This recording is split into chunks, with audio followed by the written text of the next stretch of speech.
My question for Sam Harris is, if it is his opinion as a neuroscientist that human beings always know the deepest motivation behind each one of their actions? No, it's not, and that's a very good question. A belief in hell is actually very, very dangerous, and because just think about this. If I thought that my neighbor was torturing children in his basement, right? I would call the cops immediately, and if the cops wouldn't show up, I would kick down his door myself, right? I mean, I would be highly motivated to stop him. Now, just imagine believing that it's possible for my neighbor to espouse such a dangerous system of ideas, a heresy, that he will lead his children, and potentially he'll lead my children, to suffer in hell for eternity, right? Imagine really believing that. Well, then all of a sudden, the state, it's impossible to keep your religious beliefs private. Then your neighbor across the street is more dangerous than the guy who's just torturing kids in his basement. Very good example, of course, is the Palestinians, right? Mm-hmm. So the Palestinians believe in suicide terrorism more than almost any other Muslim country or culture or community, right? So obviously, I think it's obvious that part of the reason that they believe that is not just because they believe the Quran even more than the other Muslims. No, it's because they find themselves in an occupation. I've spent a lot of time thinking about security and violence and the logic of violence, the ethics of violence, and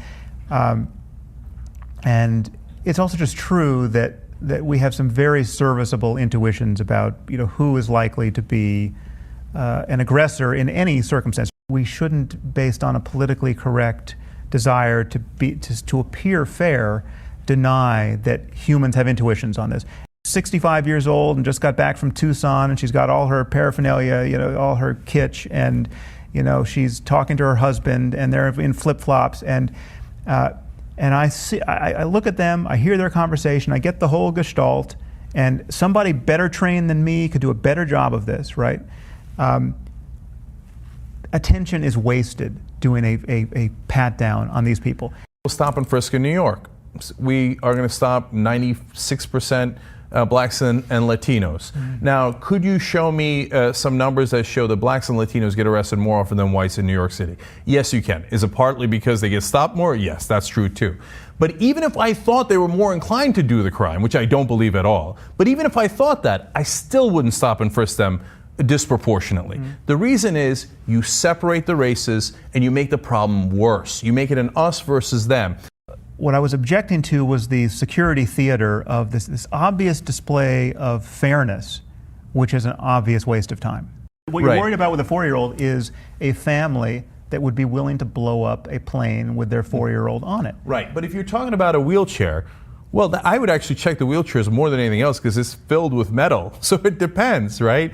It turns out anybody could be a mass killer, so it's not an efficient way of profiling.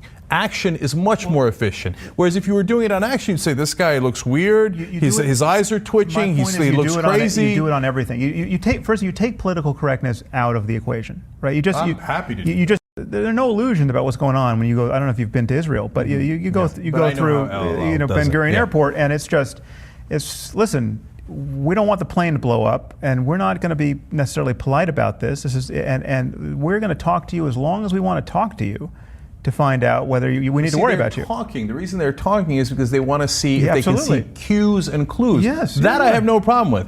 I want to encourage an honest conversation about the link between beliefs and behaviors, and get us to marginalize. What conclusion do you reach? Get us to, based on conversation.